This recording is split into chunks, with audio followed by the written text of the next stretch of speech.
outside soils. And did you see the letter from the National Wildlife Federation regarding sheep? No, I didn't. They sent a letter to Jeff asking that they do not graze sheep on Mount Jumbo. Because of, Interaction with wild bighorn sheep.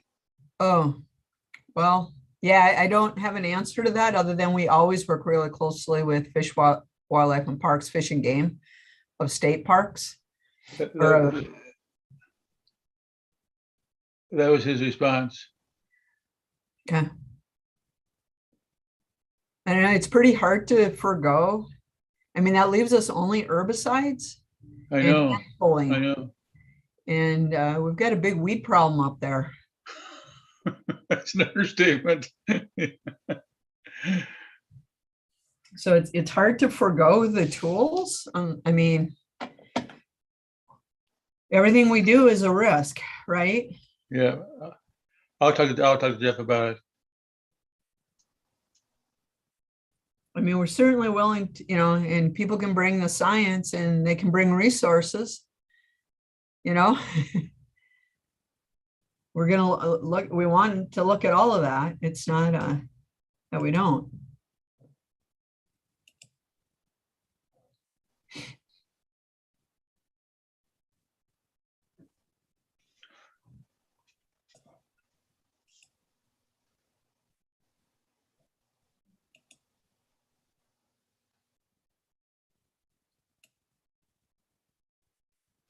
How's your summer, Erin? Really busy. We have a ton of, I mean, this is our busiest time of year with the Bob Marshall Wilderness Foundation. So it's nice that I am taking some time to be back home instead of in the woods. So this is like the perfect break in between having to go back out real soon. How long are your hitches? They're about 5 days. Horseback or walking? We get packed in. We get packed in, but hiking in, and the horses take care of a lot of our gear, luckily. That's great. Are you doing a bunch of weed? What kind of work are you doing back there? Mostly trail clearing. That's been the priority this summer. I haven't been able to get a chance to visit with our weeds crew yet, but I know they have been doing great work, and they just did a project with Youth and Restoration. They're a group based out of Missoula here, and I believe they did a biocontrol, which I'm really excited to that's cool. Learn more about. Yeah. Is that equivalent to the GUTS program, YWCA GUTS program? I'm not sure. I believe they're a club from a local high school here that does weeds projects. Cool. Here, Dale. Okay, well, we got everything going with the encoder, so we are able to start on time if you are ready. I don't see any public in the waiting room, so I don't know if you want me to read the script or not. Just let me know. No, we don't have a quorum yet, so we gotta wait for to have a quorum. Okay. Thanks, Karina.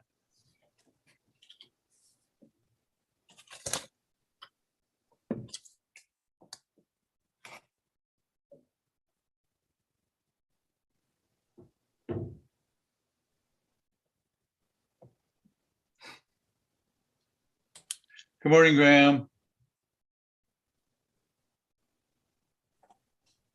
Good morning. So you're going to do a day in the life? Yes. How much time do you think you need? Like 13, 14 minutes. Okay, that's good. They told me 10 to 15. Is that all right, or should I cut 15, some stuff? No, 15 is cool. Okay.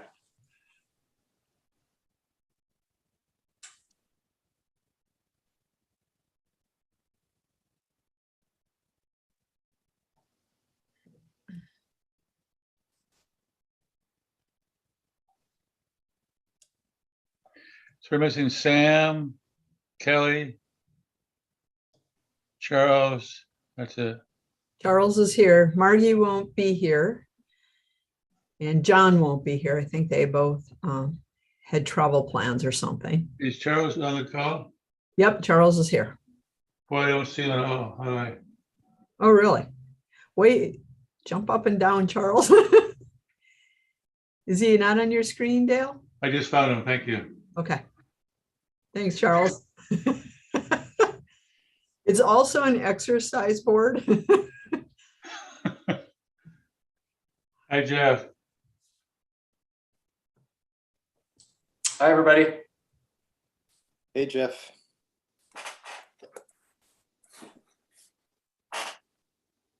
Good response to Kit, Jeff.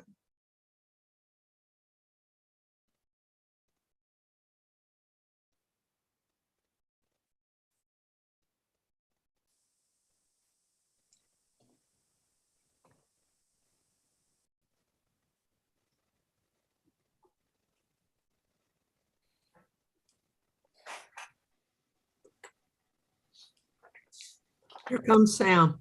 Good morning, Sam. Hi. So I think we got a quorum. So welcome, everyone. I'd like to call the order of the July 12th meeting of the Parks and Recs Board. And Karina, is there anybody in the public chat room? No, there is not. If somebody does get in, would you let us know? Absolutely, I will. Okay, so Karina, let's do roll call first, please. No problem. Forgive me, everyone, if I do not pronounce your names correctly. So please correct me so I can get it right. Dale Harris, Present. John O'Connor. And I don't see John. Margie Costa. I do not see Margie. Erin Castellanos. Here, and it's pronounced Erin Castellanos. Castellanos, thank you so much. Charles Biscanon. Here, and it's pronounced Besançon. Besançon, okay, thank you. Kelly Sellers.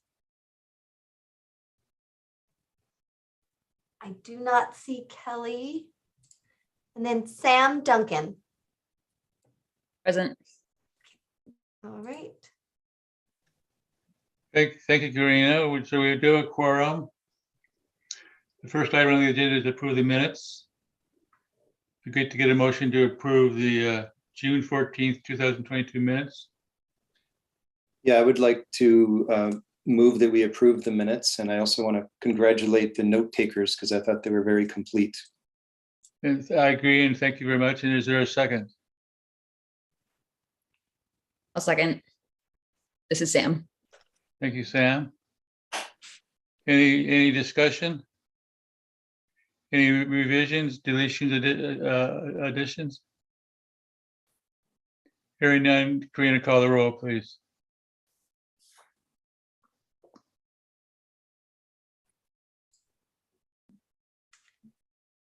Dale Harris. Yes. Dale Harris votes yes. Erin Castellanos. Am I close? Yes. Erin votes yes. Charles Besançon, Besançon. yes. Charles votes yes. Sam Duncan. Yes. Sam Duncan votes yes. The motion passes. Thank you very much. Is there any announcements? Not at this time. Hearing no announcements. Any comments from the public?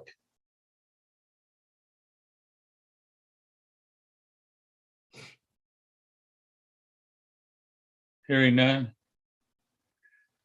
Good morning, Ryan. Hearing none, let's move on to the first action item. Jeff, you're up. Thank you, Dale. Hello, everybody. Jeff Kicklehorn, Conservation Lands Manager. Today, and this is significantly earlier than the same time last year where we were recruiting for CLAC members. We're proposing to open a 1-month recruitment period for the Conservation Lands Advisory Committee, which is appointed by Parks Board. We have 5 current CLAC members whose terms are expiring this year. One of those is John O'Connor, who is the Parks Board liaison and therefore would automatically renew. He was reappointed as the liaison. And I have talked with our current CLAC chair and vice chair and John as the liaison about how we can sort of more efficiently recruit so that we have members in place essentially as early as possible within our narrowly defined planning season that runs from September through April every year. So CLAC does not meet between May and August because we are so busy. Like today, we were troubleshooting water for sheep, and it's challenging to be able to have regular meetings during that time. We have a very, very narrowly defined planning season in the fall, winter, spring. And in order to meet our bylaws, which states that members' terms start on October 15th and expire on October 14th, 3 years later, we basically need to run the recruitment process in advance of that. So those incoming members are ready to start participating in the November CLAC meeting. And so I'm going to share my screen here very quickly just to identify a sort of an approximate timeline for this recruitment. So we're here in mid-July, Parks Board meeting. As we have done in prior years, Parks Board would choose to designate a subcommittee and to open a 1-month application period. The reason why I'm proposing a 1-month application period is we have many potential openings and it's the middle of summer. Many people are out of town. We want to make sure that we have enough opportunity for both current members whose terms are expiring as well as potential new members to apply. The open application period would run from mid-July to mid-August. In late August, the subcommittee would review applications and make a recommendation to Parks Board. At the September Parks Board meeting, Parks Board would appoint the new or renewing CLAC members. And then in early October, it's the final CLAC meeting of the current term for individuals. During that meeting, incoming members could potentially audit the meeting. They will not be seated until October 15th, but they could audit. They cannot vote. And so they'd at least have the opportunity to hear about what's going on in the discussion in that meeting. We also have the opportunity during that meeting for elections of officers, chair and vice chair, from the current seated members to then sit through the remainder of the planning season. I think that's really valuable. So we know who's staying on by that point. We're not going to elect a chair whose term is expiring and they choose not to renew, for example. And then in the November CLAC meeting, so the first Monday in November, our new incoming or reappointed CLAC members are then seated and can participate as voting members.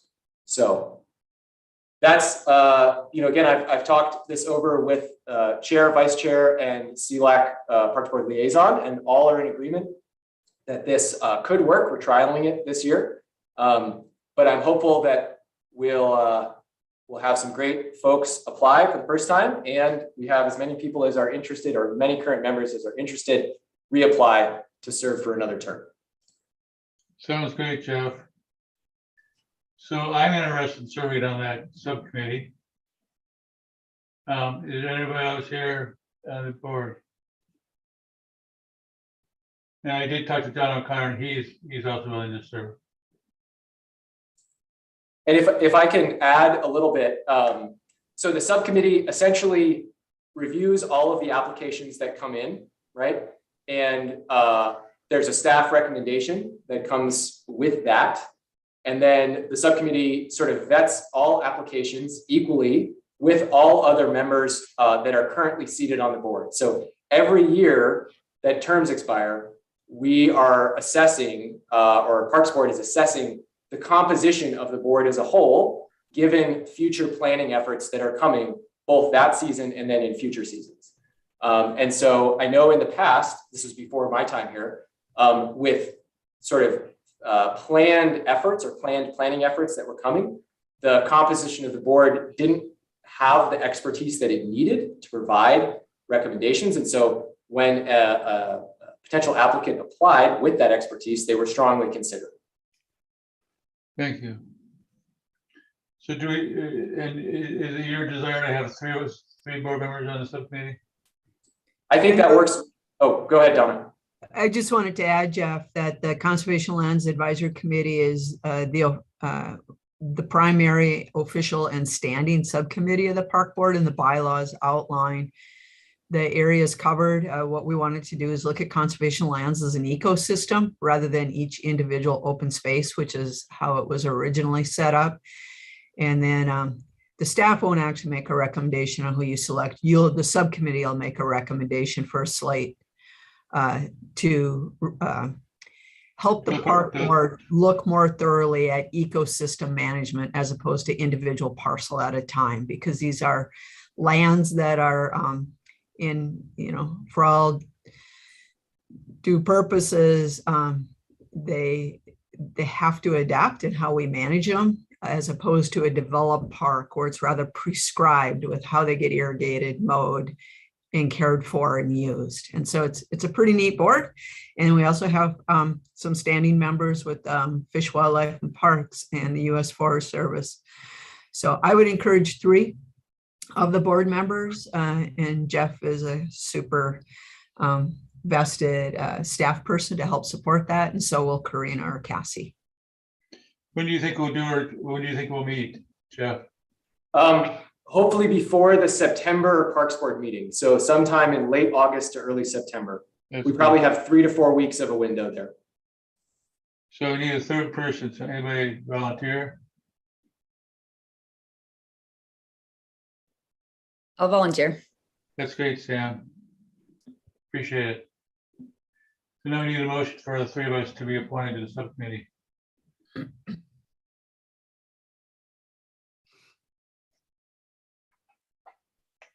So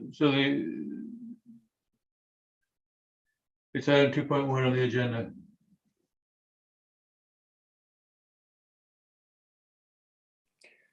Dale, can you remind us who the 3 people are? It's you and Sam and John O'Connor.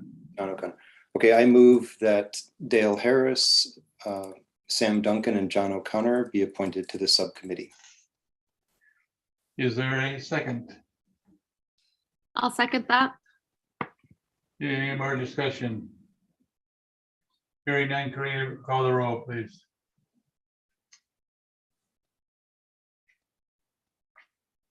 Dale Harris. Yes. Dale Harris votes yes. Erin Castellanos. Yes. Erin votes yes. Charles Bisencon. I am so sorry, Charles. I am really struggling with your last name. Charles. It's Besançon. Just pretend like the Besançon. C in the end is an S. Got it. Charles might make it easier. Besançon. Votes yes. Charles votes yes. Sam Duncan. Yes. Sam votes yes. Thank And you. that is unanimous. Thank you. The motion passes. That's our action items for the month.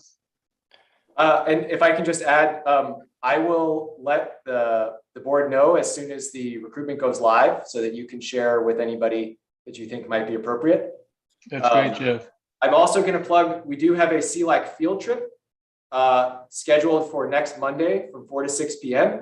If anybody is interested, I will send out additional information to the board on if you'd like to attend. And where is the field trip?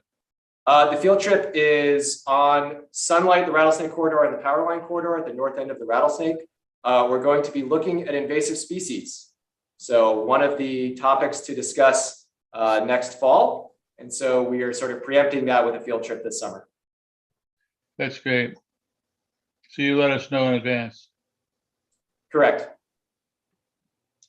Thank you, Jeff. The next item is a day in the life. Graham Johnson, and Jeff, would you introduce him, please? Yes, great. Thanks, Dale. So I'm going to introduce Graham Johnson, who is our research and monitoring program coordinator. Graham comes to us after a long career, many years of experience with the U.S. Forest Service. He did his master's degree at the University of Idaho. Some really interesting botanical research, and has been a great addition to the what we're now calling the Program Support Functional Work Team, which is really made up of Clancy Jandro, who's our program specialist, and Graham, who is our research and monitoring program coordinator. The Program Support Functional Work Team, as it sounds, supports all aspects of the program. And he's going to talk about that in a little bit, but I will just let Graham take it away from there. Thank you, Jeff. All right. Go ahead, Graham. Great, thanks, Jeff. And let's see, share screen. And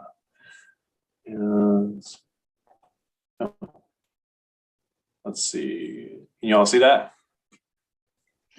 I don't. No. Oh, geez.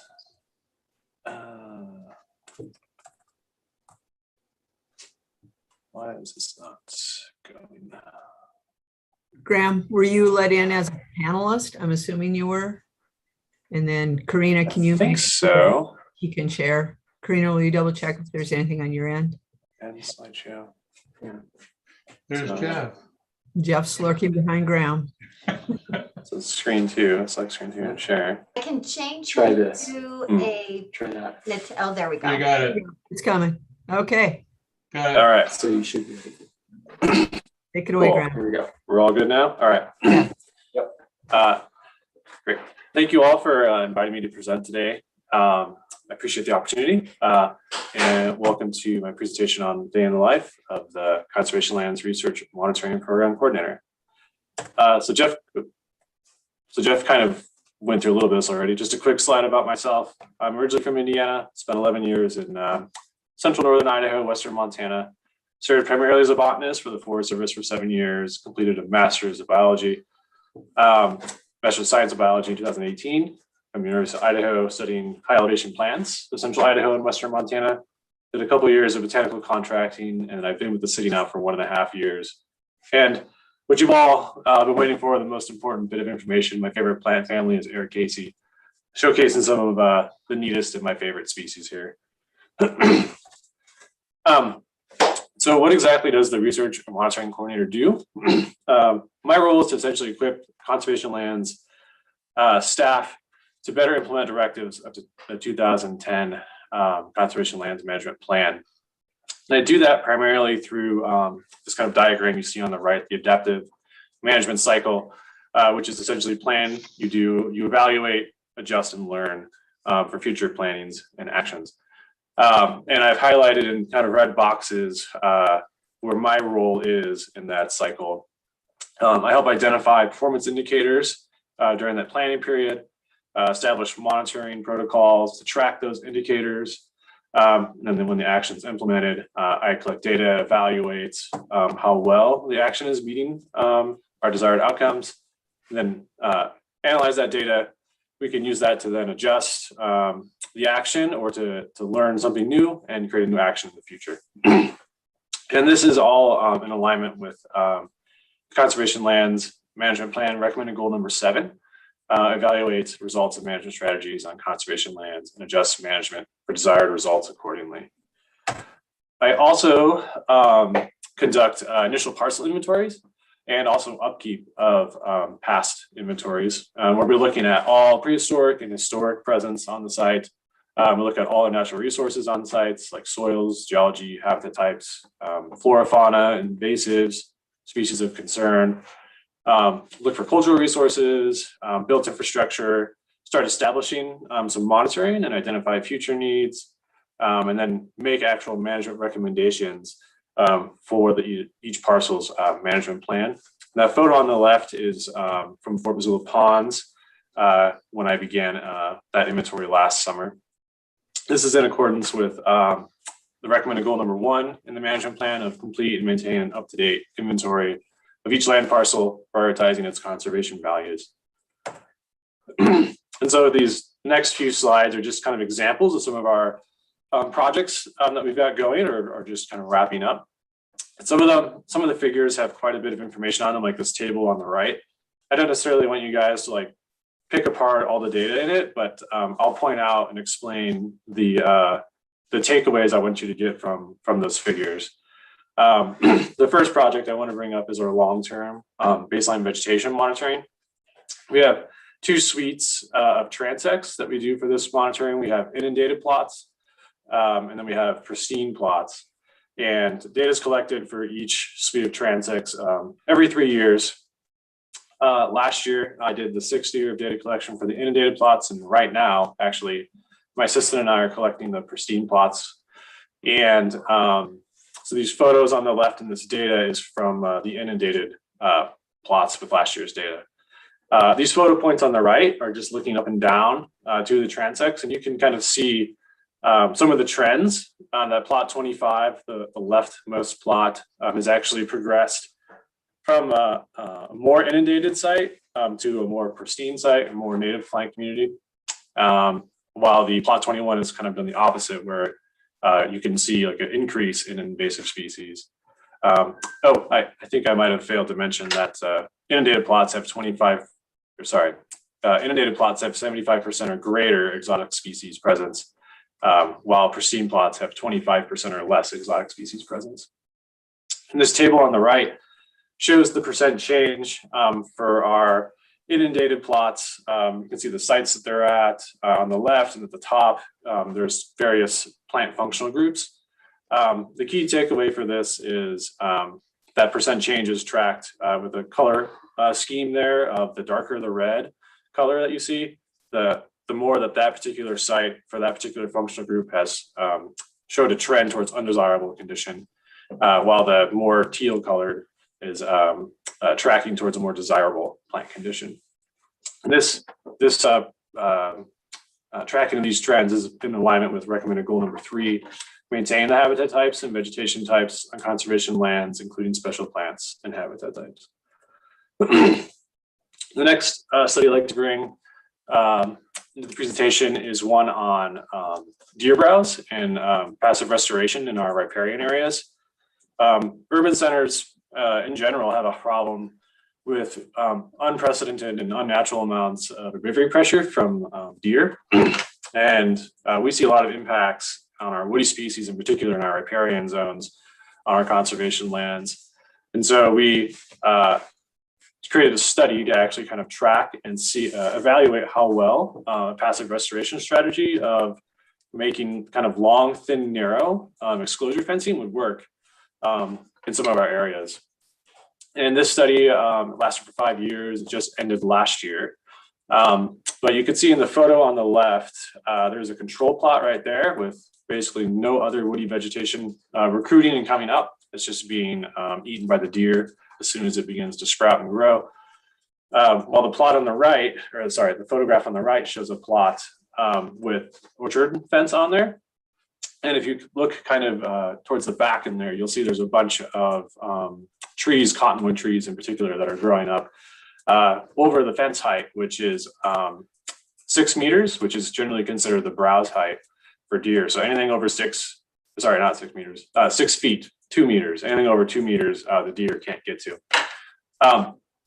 And so with our 5 years of data, we were able to make some growth rates of how long it would take for our the area within the plots, our fence plots, to recruit woody species above the browse height. And that figure on the right, that graph, is just a simple linear regression model of our 3 sites that over the 5-year period had woody species above the browse height limits, and kind of make some projected growth rates for each site. And this is in alignment with goal number 5, restore native and disturbed habitat on conservation lands. We had a lot of data from this study, which I was actually able to take this last winter and make into a prescriptive tool for passive restoration across potentially all of our riparian lands. And it's set up as a dichotomous key, where you basically have 2 leads that ask some questions, and based on your answer to the question, you follow the leads down, kind of like a dendritic tree. And that terminal lead in the key will give you a prescription. But essentially, it assesses the woody species composition and the health of those species at a particular location. And this can be implemented by any of our staff. Assesses the level of the deer browse pressure there, explores possible top-down or bottom-up pressures. So kind of a theoretical component, and then also makes a restoration prescription and can also give an estimate on time frame until we get the desired results of woody species above that browse height limit. The next project I'd like to bring up is our work with Phlox missoulaensis, Missoula phlox, as it's commonly known. A couple years ago, the flora of the Pacific Northwest was revised, and what used to be a variety, Missoula phlox was a variety of Phlox kelsey prior to this revision, was elevated to the status of its own individual species with that revision. And with that elevation came a distribution restriction, a pretty large restriction actually, which is going to most likely influence the ranking of the species conservation status. And the city has some populations of the species on our lands, but we didn't really know exactly where they were, where the bounds were. So last summer, with the assistance of Native Plant Society volunteers, we went out and did some population boundary surveys on our lands. And the figure on the left there kind of shows a close-up of what those surveys look like. You have green squares. We did 10 by 10 meter survey cells, and green squares on that figure represent a presence of Missoula phlox at that location, while a red square represents an absence. And we grid walked systematically across the areas where we knew Missoula phlox was growing, and we got some really accurate population bounds based from those surveys. We also found that Missoula phlox grows in 2 different habitat types, cushion plant habitat type, which is characterized by really gravelly soils and like really low growing plants, and a grassland habitat type, which we hadn't really quite realized before that. Then in the summer, you guys might recall that there was a fire on Waterworks Hill where one of our populations is, and it burned up into Missoula phlox habitat across both habitat types, the cushion plant and the grassland. And we weren't really sure how the species was going to respond or not. There's not very much known about the ecology of the species or its response to fire and disturbance in general. And so we actually, so there's actually some photographs. The one on the left is that burnt plant is the day after the fire. I went up and kind of looked at the site, and there was a lot of individuals suffered some damage. That's a picture of one large individual that was burned over completely. 3 months later, this photograph in the middle, you can see there's some new vegetation kind of sprouting up. What we learned was that for the most part, Missoula phlox is pretty fire adapted. Leaves and stems that get burned or singed by fire, they just die back completely, and the plant resprouts from a buried meristem, which was a really interesting finding. But in the areas across those 2 different habitat types where the fire burned, we went and put up some transects to try and learn more information about the ecology of the species, and also to learn some information about restoration strategies moving forward. So we did some outplanting trials with plants we grew in our greenhouse. We're doing some density metrics, demographic metrics, and some fire response. This spring was the first year collecting data, and that table down at the bottom is just a quick reference to let you kind of see that there are different responses and different observations have been found across the different habitat types and the different burn histories. So this is just preliminary results showing that we're learning a lot about the species that nobody really knows about. Is The last project. Hey, Graham. Oh, yep. Is the Native Plant Society, have they been a good volunteer organization to work with? The Native Plant Society is a good Yeah. one. Sorry. Oh yeah, they're excellent. We partner with them on a lot of projects. The last project I wanted to bring up was assessing passive restoration of revegetation on subalpine lakes in the Rattlesnake Wilderness. The city a few years ago acquired Mountain Water, the water utility company for the city, and we've been able to leverage our expertise when it comes to plant identification, quantification, skills to help assess how much revegetation has happened up there on a particular lake, Little Lake, to help inform the decision-making process of what to do with these dams that the city inherited the easements and special use permits with.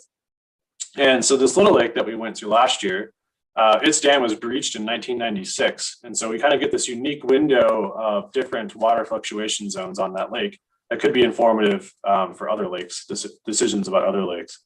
You've got like a current fluctuation zone on that picture on the left, where there's a low and high water. So that's a natural lake level there. And then you can see there's a pre-1996 level in that photograph. That's all vegetation that has passively come in since 1996. And above that is kind of the control, the subalpine forest. Got some photos of staff collecting data there in the middle, and then a couple real simple figures of preliminary results, kind of showing that there is a trend of revegetation happening on what used to be an old lake bottom. And we can project out growth rates for different functional groups and even potentially different species based upon the data we collected last year. And we're going to go back up and collect some more data on some other lakes this year. Has the dam been repaired? Sorry, was the dam going to be repaired? Yes. Probably not. That's not on Little Lake. Well, I don't know. I'm not the one going to make that decision. Dale, the city has to figure out what to do with the other 9 dams on 7 other lakes. And so we're using this as an example of what could happen over time if the dam was just breached rather than removed or restored. Got it. So there are there 9 or 10 lakes and dams on them? Yep. Yes. Yeah. Yep. So the greatest challenges for the research and monitoring program is we're a 1 to 2 person crew, and we handle all the research and monitoring needs across about 5,000 acres of conservation lands. For all natural resources, recreation, and cultural assets, that's just a lot of work to do. I have a lot of experience in a lot of different fields for a small amount of people. There's also almost daily balancing coordination and needs with outside project partners. We have a lot of outside project partners that assist us with a lot of things, leverage a lot of resources. Coordinating with them with our own internal data collection and our own internal agenda can be difficult at times. Difficulty in hiring and keeping highly skilled assistants, lack of a career progression plan and competitive wages, updating and increasing equipment. We've made some good progress forward on that last year.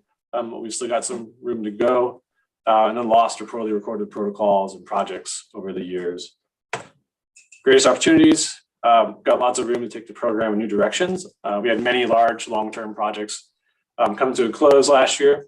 So we've got a lot of open time for new direction. We've also kind of become the de facto lead for Missoula Phlox Conservation, uniquely equipping the city to be a really strong steward for its populations. We've also been expanding conservation lands, species of concern, conservation efforts. Last year, we found 7 new species of conservation concern on our lands. Prior to that, we knew of 1 species with 2 populations. We've also been expanding our pedestrian and bike counter infrastructure across our system and maintained a lot of our old project partners, but have had many new partners come on in the last year as well, which is very exciting. And I think I'm a little over, sorry. I'm done. Thank you, guys. So if you go back to the previous screen, Let's see. End slideshow. There we go. to the previous screen. Oh, go back to the previous screen? Yeah. Oh, I'm still sharing. Okay. Yeah. Let's see. Is that what you wanted? Yes. So what do you mean by lack of career progression plan and competitive wages? Right now, we don't have, so I guess, There's no room for advancement? yeah, there's essentially no room for advancement, and for the expertise and skill set and range of skills that the job kind of requires. It's towards the lower end, I guess, of the wage scale comparing across agencies and private sector. So that's, I guess, what that means by that. Yeah, and I did just want to add some broader context In fact, just in the last 30 minutes, there was an email that came in from HR with a pay plan citywide. There have been professional development plans in the works for Graham's position. But I think what he's referring to is when he was hired, that was not set up over a year ago. Yeah. So the city as a whole and our department is moving in that direction for professional positions. But it's a slow and methodical process. So yeah, so I think it's something where we're moving in that direction. We're just not quite there yet. But what updated equipment do you need? What are you missing? It would be great if we had some new GPS technology. Would it actually be really helpful? We've actually made some large investments last year, but we just haven't been able to make a lot of the large investments that I would like. Also, some more trail counters would be really great to establish those on more of our large park preserves. We've talked internally about, and we've never done this before, is allocating a small portion of our budget for the program support functional work team to procure this type of equipment specifically. Largely, we've spent those funds exclusively on maintenance. And so I think that there's an acknowledgement that in order to collect the data that we need to collect to then inform decision-making and management, we need to have sampling technology tools. And so being strategic about upgrading old equipment or procuring new equipment is. Yeah, one thing that's kind of unique at this time frame is a lot of the equipment that we have had for 5 years or whatever is kind of coming to the end of its life. Like some of our wildlife cameras had just suddenly died. Our Junos no longer work, and so we kind of need to have a cycle in place. Then go to the last slide, please. Any other questions from the board? No.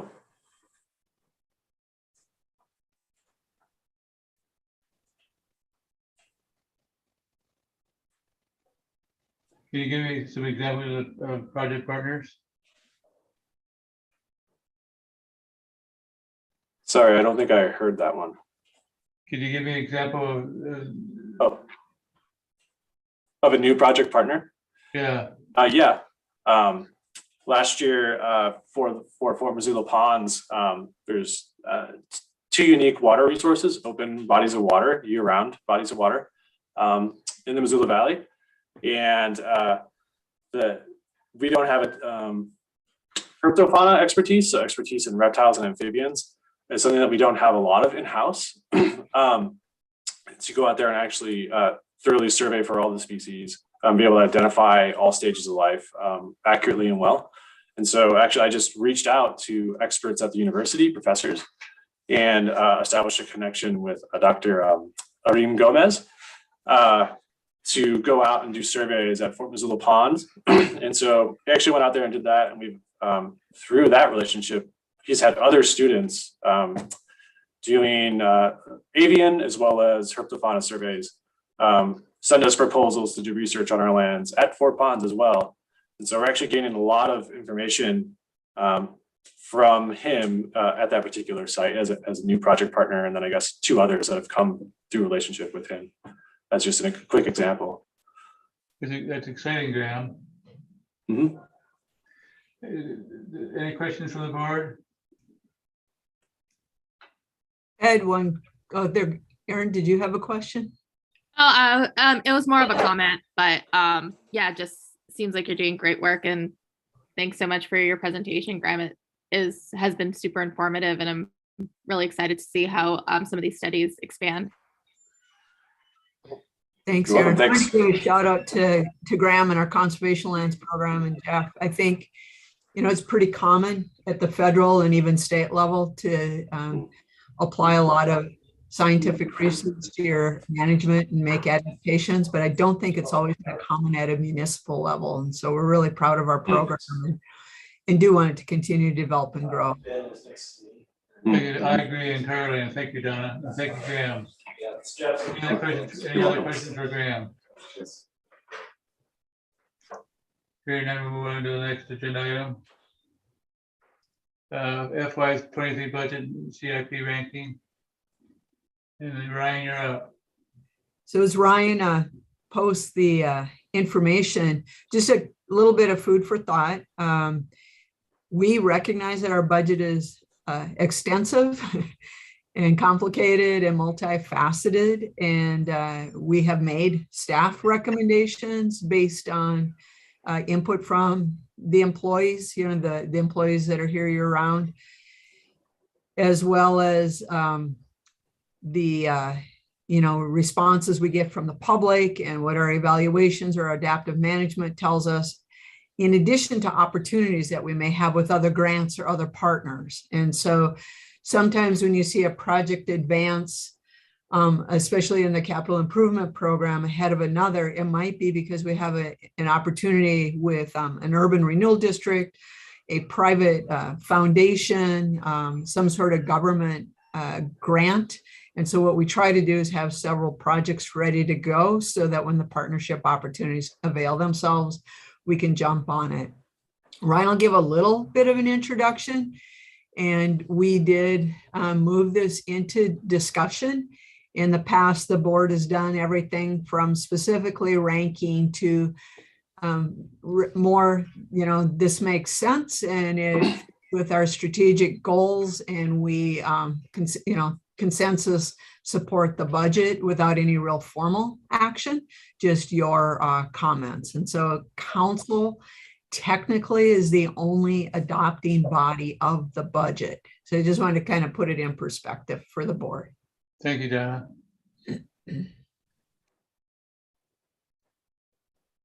You're up, Ryan. Hear me okay? Barely. Hope if I put my thing down, is that a little better? Much. All right. Well, thank you all. Apologies that I didn't get something posted ahead of time. I recently back from a nice little vacation with family that I hadn't seen for about 4 years. So that was really fun. But what I have today is a draft presentation that we're working on for council. It focuses mostly on the annual budget and kind of sets the stage of what's in the fiscal year 23 baseline for the mayor's budget, kind of how that impacts our fiscal year 23 budget, and then what new requests are funded in the mayor's budget. And as Donna said, this is a draft budget for that the mayor will present to city council, and city council has the authority to approve that budget. So we have, since I think we last met, had back and forth with city administration and looked at what we could fund on fiscal year 23. So I will kind of go through this. It's in draft form. We're preparing it for next week's city council. So I would love feedback and I'll get started.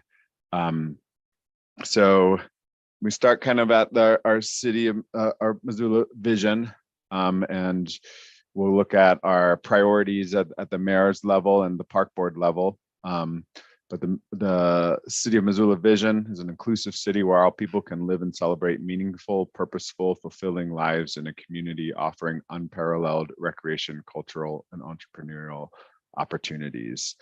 And we're fortunate to feel very supported by the community as a Parks and Rec department, and a big part of that vision. Our 20 to 23 strategic goals, and then our 2019 to 21 park and recreation priorities kind of overlaid in this slide. And then we're working in our latest park board strategic planning in the next slide. But it's organizational excellence. We care for our people in an operational way. It's economic health. We work in inclusion, social equity, and wellness for all ages, and we work on planning and managing for growth. It's safety and wellness. Again, that's about inclusion, and that's about social equity in our work. Community design and livability is a big goal for the city, and we work at that with planning and managing for growth, especially in our projects and planning, and in developed parks divisions, and in our recreation program divisions. And then environmental quality, which I think we just saw a large presentation from Graham, and a conservation lands and ecosystem services division on supporting that climate resiliency and environmental health. Right here is kind of the draft strategic goals from the 22 through 25 planning session we just did. And you'll see these kind of look through, or we look at our budget through these for strategic goals and plan to have these at the forethought. And I think you're all familiar with it, and I think our next one, so I might skip over that, but I would definitely appreciate feedback on how to involve these in the presentation. These are slides that we like to show on what we view our role as benefit to the people that we serve. Parks has a role in society and building social capital and recreation and play and education and proactive community safety. We have a role in that economic resilience and vibrancy of our community through tourism and economic development. We have a role in the environment through stewardship of our lands, and then also in the health. And that kind of the figure on the right kind of shows those socioeconomic and physical environment factors as being half of what goes into your health, as in terms of when you look at health behaviors and healthcare as well. And so we really work to provide for that socioeconomic kind of leveling, and a physical environment where people feel welcome and where people can gain respite to help their health. This one is also kind of on that environmental, how we can help human well-being by helping to regulate our climate, providing and helping to ensure we have fresh water for people to enjoy and to sustain us, and also through cultural services. And parks plays a role in that. And then just our tree canopy, I'm working on updating this for our 2022 data. But we inventory and take care of Missoula's trees in the right of way and in our parks, which is a huge infrastructure component. As we look to our 23 budget, and we're looking to the future, we're continuing to increase equity and access to program. We're continuing to address deferred maintenance system-wide, focusing on direct services to citizens and meeting community needs, and a big focus on employee recruitment and retention in the budget for fiscal year 23. I have a note here about focusing on the comprehensive and planning efforts as well to move us into the future. And I'm thinking about incorporating that, although 4 seems a little nicer than 5, and we may update some of the pictures as well. I think you all are familiar with this or seen this before. It's our organizational structure to help us accomplish our goals. We work in 4 functional work teams, including projects and planning, operations, which includes our ecosystem service divisions and our developed parks divisions, our recreation functional work team, and our business functional work team. This is how we organize ourselves in those functional work teams. And then we have, it's a cross-pollination where business team works with operations and works with projects and planning and recreation and operations work, very closely together as well. Hey, Ryan, Reminder, yes, sir. go back. So explain the services and systems bullet near the top. I can take that one, Ryan. It's largely David Selvage along with our safety training coordinator. I What got it. David helps do is advise all of the different functional work teams and assists in bringing those functional work team efforts in alignment with each other. Predominantly, what he will do is take the lead on anything from working with utilities and contractors for access into parks, working on development of GPS related geocode systems, overall analysis of the cost of maintenance, the impacts, development of maintenance impact statements, and that type of work. Thank you, Donna. I'm not sure the new board members have seen this. Go back. Okay. Yeah. This is critical. This is how you guys organize yourselves. We've definitely learned over the years that every move that one hand or finger makes affects a whole string of decisions and impacts to others. And so by working in these teams, I feel we've become much more effective, efficient, successful, and much better, more likely to know what the other functional work team is doing. So it's been very effective for us. And you'll see recently the rest of the city is moving into strategic implementation work teams around strategic goals. Thank you. Thank you, Ryan. Go ahead. I'd like to show this slide as kind of the 4 primary operational funds we work out of. Last year it was 5. This year, the Aquatics Enterprise Fund is now contained within Park District number 1. We will still be tracking it the same as we've always done, but it will be contained under the Park District number 1 primary operating fund. We also have a conservation and stewardship fund that was a voter approved 4 mill levy fund that contains conservation and lands management related payroll. It transfers some expense authority for supplies and purchase services into the Park District. And it also holds a restricted fund balance for restoration and acquisition. And we'll talk a little bit more about that in this budget. We also operate 2 funds associated with Fort Missoula Regional Park. The fund on the right is the Operation and Maintenance Fund. That is a city and county partnership.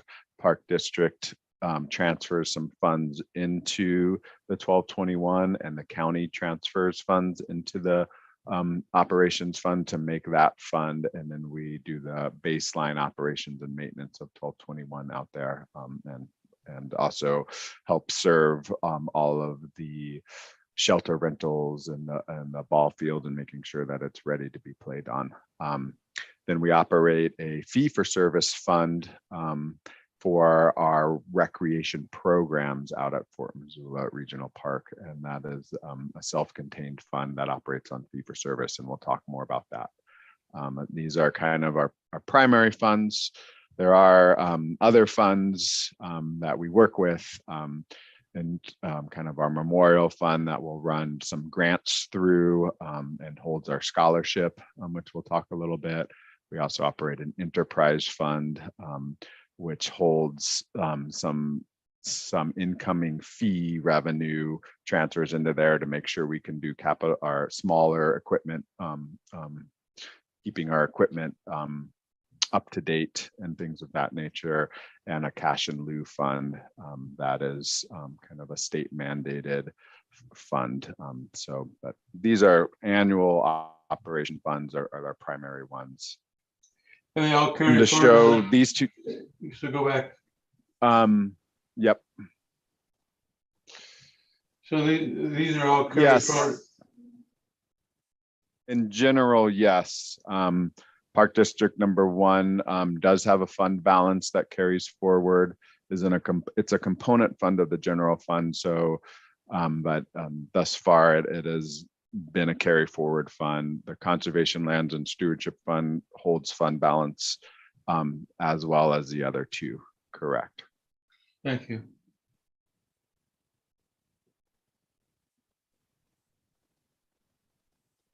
Just looking at kind of our revenue sources in fiscal year 22. In the next slide, we'll look at 23 and look at some of the differences. Here's our kind of what our outlook was in 22. 33% in park district related tax, and 29% in the general fund made up our largest kind of tax assessment portion of our revenues, a transfer from the health levy fund, and then the kind of upper right part of the pie is our fee for service. We have a county grounds contract, which is that county support for operating the Fort Missoula Regional Park Operations Fund, and then our fee for service for our programs, including Fort Missoula Regional Park and our aquatics fees for service. General, about 73% tax supported, 21% fee for service, and the general fund transfer is held constant since about fiscal year 19. The fiscal year 23 outlook shows the park, basically the general fund assessment being moved to a park district assessment. And so those two funding sources now becoming one. There is a growth in that funding sources, but not, our overall budget, revenue budget goes from about 10.2 to 10.8. You can see a little growth in the health levy transfer as well to for growth in the cost of health insurance. Conservation stewardship is held the same, and fee for service is about similar as well. It does go up from it's now a 78% tax supported revenues to about a 20% fee for service revenue. Would you go back to the 22, please? You're going a little too fast. So this is the first time. What was that, Dale? You're going to slow down a little bit. This is the first time. This is the complete Parks Department budget, 100%, right? This is our operating revenue budget. So it includes those 4 primary operating funds that I talked about in the previous slide. Are there any other funds that are not depicted in this graph? Yeah, the enterprise fund, the memorial fund, and the cash in lieu fund. We also will, there is a impact fee fund that is a fee associated with development that Parks also uses for capital projects. So, but in terms of annual operating, this is our annual operating funding sources. This is incredible to see. So thank you very much. Go ahead. And you see the change into 23. And the primary change I'm trying to highlight here is the general fund support that transfers in is no longer going to happen in 23. It's all going to be in park district assessments. And then the growth is from about 10.2 to 10.8 just in our baseline. You also see that there is no, if you look at 22, there was a small amount of ARPA one time. In 23, in our baseline budget, that ARPA support is not in our parks budget. So this is some of the differences. So I do want to spend a little bit of time of where that, and we're working on the wording of this. This is much more of a budgetary, I'm the budget guy, so this presentation is much more budget focused right now. And we're adding content and pictures and wording as we go. But I did want to talk a little bit about where that kind of growth of $800,000 in the baseline comes from. That does support city and departmental identified pay equity increases and health insurance increases. That's about $250,000 budget impact. It supports changes into a way we budget payroll, including we are budgeting for health insurance for all of our 7-month job attached employees, seasonal positions. Where previously we would only budget for that if they accepted it. That's a $125,000 budget impact and helps us set up for maintenance worker extensions, so that we've already budgeted for 7 months of the insurance. And now if we can get those extensions, it's a less of a budget impact when it goes to a 12-month full year health insurance. So I think it's a very positive move. It also supports wage and benefit increase to our intermittent pay plan. That is increasing our average intermittent employee by $1 an hour, and increasing our starting wage from $9.32 to $12 an hour in an effort to get to wages that can support people in Missoula. And this is a continual growth that we're hoping to, work in over a 3-year plan. And then we also have intermittent employees receive pro rata share of vacation and sick benefits in this budget as well. So those are kind of some new ways that we are doing budgeting to help support our employees. And then also the fiscal year 23 budget incorporates that aquatics fund. And as part of that process, we completed a zero-based budget kind of analysis of the last 5-6 years of our budget.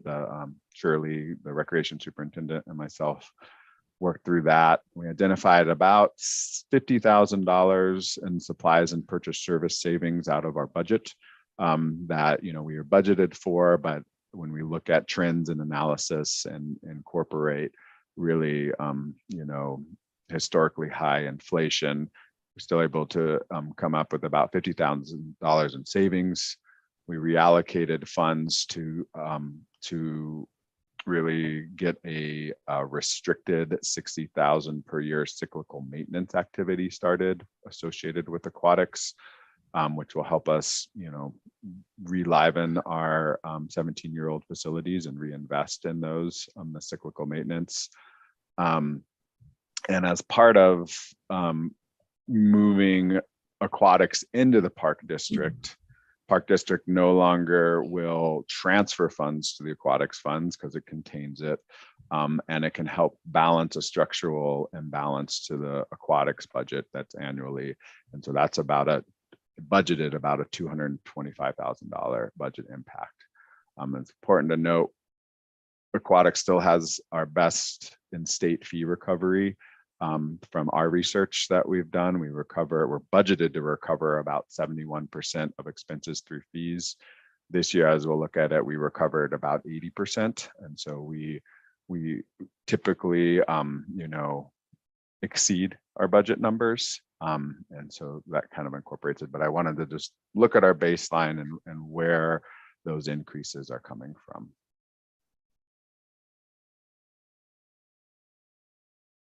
Similar kind of look at our 22 expenses to our 23 expenses. It's a very similar pie graph here, about 69% in operations, business administration, and 26% in provision of recreation services. And in 23, it's about 68% in that operations and business services and 29% in recreation programming. And a lot of that increase of 3% comes in equity and support for our intermittent staffing that staff the recreation program. A very similar pie chart in terms of where we're expending funds. So that's kind of the baseline growth from 22 to 23. And then we're going to look at the new requests that are in the mayor's budget. Really focusing on recruitment and retention efforts and pay equity efforts, and then utility increases and inflation. We'll probably build out this slide a little bit more. Again, this is a draft form. But in terms of our ongoing requests, it's really these 4 areas. The ongoing tax impact is our first rectangle box on the left. It has the non-union wage increases and the non-union pay plan implementation increase, which we're hearing a lot more at council about a whole rollout of a new pay plan for the city. And this is the fiscal year 23 proposed impact of that. That's that 98,000, and then about 112,000 in contractual and utility increases. And those would be the Park District assessment tax related increases in new requests at about $340,000. And then there's the other three boxes currently have no impact for fiscal year 23, no tax impact for fiscal year 23. The second box is fee for service requests. So they are recouped by increased fees or just naturally how we are exceeding our budget numbers anyway. This is an increase of $20,000 for expending authority in our recreation programming, which we project and have been bringing in the revenue for, which we'll look at a little bit later, and then an increase to support Porta-John and garbage collection at our shelter program, which has been exceeding budget numbers as well. Then we're also asking for ongoing authority to hire 2 program assistants in the aquatics division. We are funding this through a change in of intermittent existing wages through a proposed potential fee increase in calendar year 23. I say potential because we have the ability, if these positions come on, to potentially create more programs and up our capacity to keep fees the same and provide more services. And we'll also look at how the aquatics has done in fiscal year 22 and kind of how we will balance this these new 2 positions. And then it will also, we're requesting around $40,000 to use Park District fund balance to fund ongoing positions. And so we will need to look at fiscal year 24 to ensure we have revenue sources to keep these positions ongoing. We are also requesting, and it's funded in the mayor's budget, to extend 2 maintenance worker positions from 7 to 9 months. This drastically helps, well, hopefully helps recruitment and retention efforts. It will provide year-round benefits for those 2 positions and also more working time to help with the elongated seasons we're seeing. The new request was a larger number than this for all 15 positions. We're requesting 2 for this year. And we might look to do 2 more kind of administratively through change in of intermittent salaries. But this would be a $28,000 one-time fund balance support for an ongoing position. Hey, Ryan, on my screen, I don't see that fourth item. Can you, That's no good. Let me see. Does that help? no. Oh, I've seen all your PowerPoint individual presentations in my left vertical column. I can see it, Dale, so I'm not sure if You can't see it? Okay. Well, then go ahead. The maintenance worker extensions? Okay. Now I can see it. Okay. And so those are kind of those ongoing requests, some tax related and many non-tax related, either fee recovery or using fund balance. And then we move to new requests funded through one-time fund balance. And this is kind of in a list form now. I'll be working on building this presentation a little bit. But as we kind of mentioned before, our Park District does contain a fund balance that is at about 1.9 million at the beginning of fiscal year 23. We are required to have about a $700,000 fund balance. In the mayor's budget, we are requesting to fund around $900,000 of one-time funding through this fund balance, leaving us with about a 1 million end of year projected fund balance, not considering any type of savings throughout the year. this would be to help us, and we've actually already, we didn't think we were going to get recreation vehicles, 2 vans ordered in fiscal year 22. So we moved it to 23. We were actually able to order those right at the end of 22. So those are already ordered, but they're in our new request this year. It is also to help us start undergo a comprehensive master planning effort. And kind of conjunction with that is do a GIS needs assessment and kind of align our GIS program with the city's overall GIS program and look at creating comprehensive data sets for that. And so this is in conjunction with the GIS department. Also, really investing and continuing to invest in deferred maintenance and our park asset management. This includes bathroom upgrades that we weren't able to do in fiscal year 22, plus system-wide support for playground replacement parts, asphalt repair, and other items in our irrigation repairs in our in our scope of services. It also includes an additional $53,000 of one-time funding for cyclical maintenance and aquatics to help us replace the 50-meter pool liner. We're doing the 50-meter, the 50-meter pool cover. We're replacing the 50-meter pool liner at the end of this fall. And then in 22, we would like to put a cover on that and also work towards some tile repair at Splash, Montana. And then it also includes a program and sliding fee scale and scholarship support for one time from the park district fund balance of about $40,000.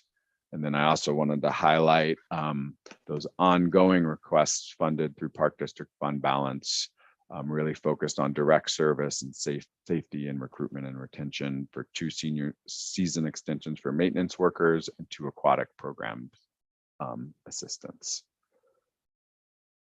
So that's kind of use of the fund balance this year to help support operations in Park District number 1.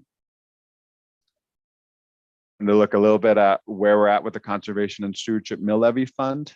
And, the top line is, this was a fund voted in 2018. We had a 3-year implementation plan. Fiscal year 22 was the end of that 3-year implementation plan, which we have successfully implemented.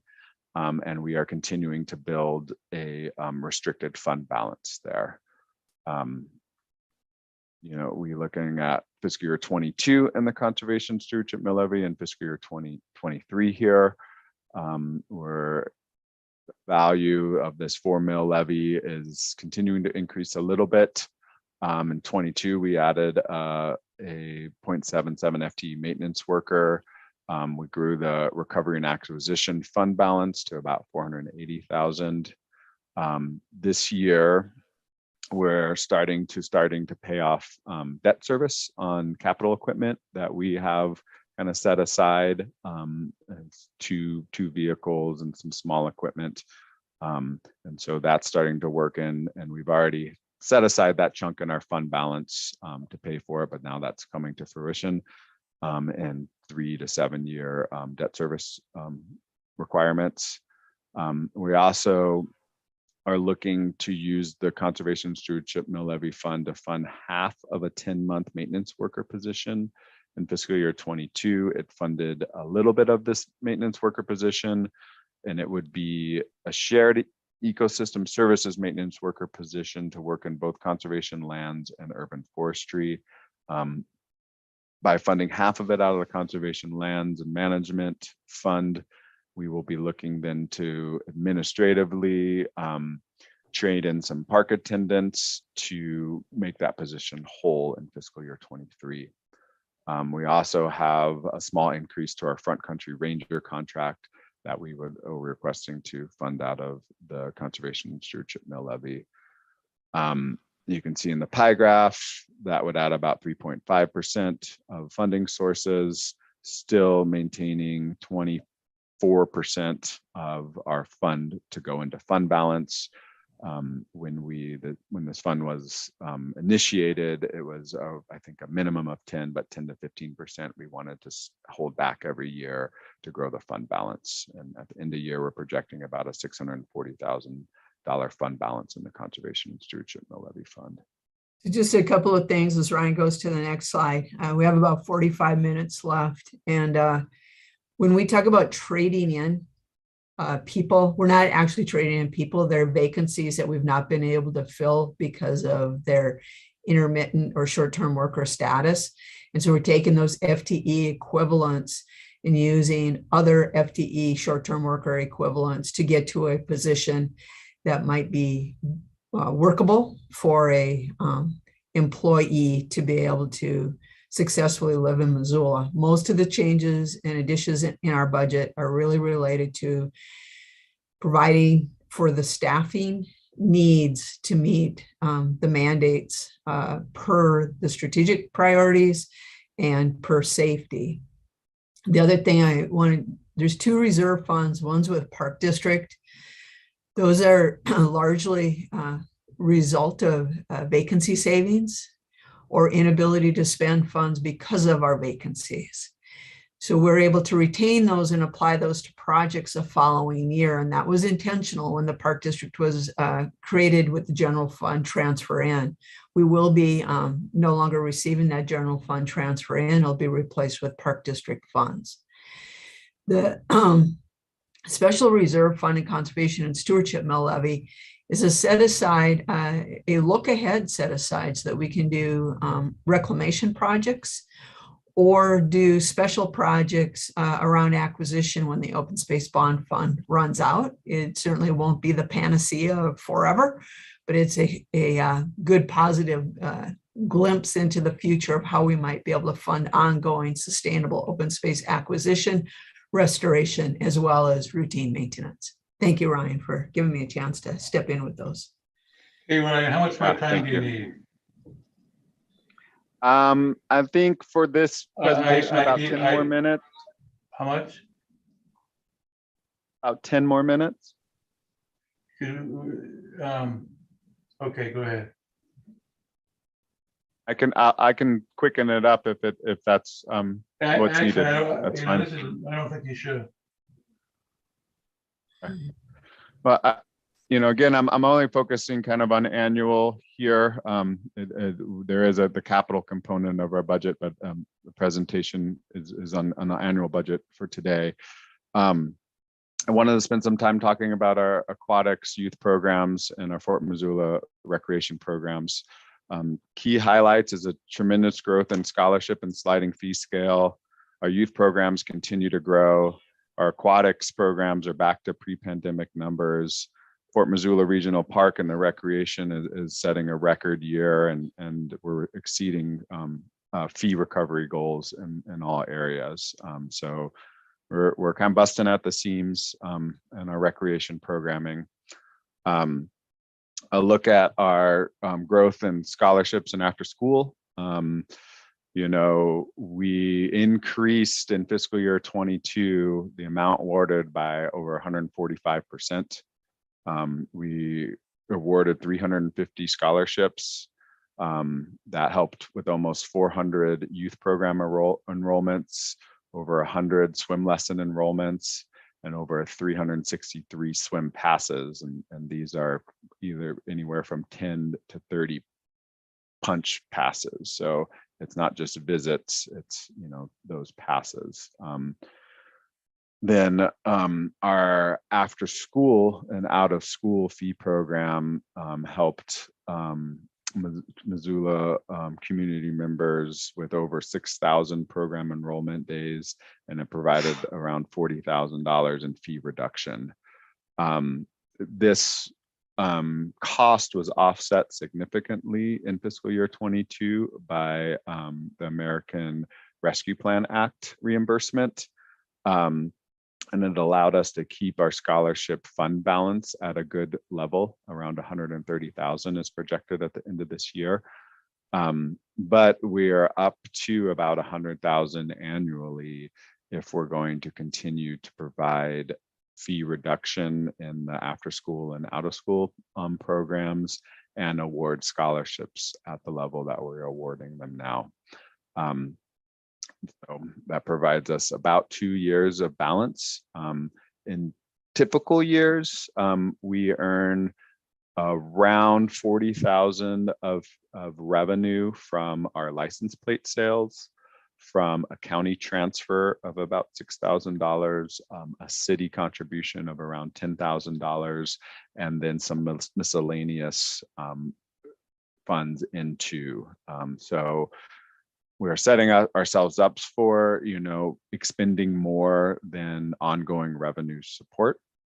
And so we are going to be dipping into Park District fund balance to help fund this program this year, as well as the balance associated with the scholarship while we look at generating new revenue sources to support the program. So just very successful program, and we need some new revenue sources to keep it going.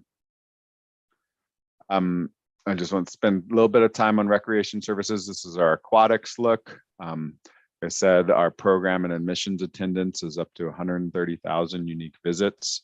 This is about 20,000 less than pre-pandemic fiscal year 19 numbers. In fiscal year 22, we've brought in about 1 million in revenue.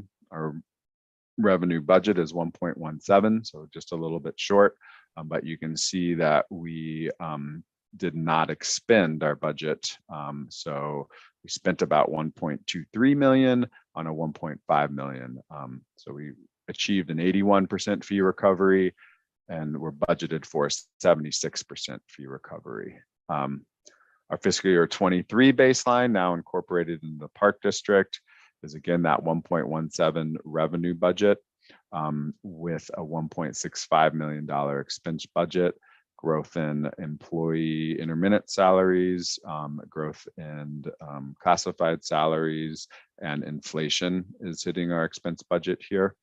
And also that kind of segregated activity for cyclical maintenance is hitting the budget here. So we have a 71% budgeted fee recovery, and we'll see where we land in fiscal year 23.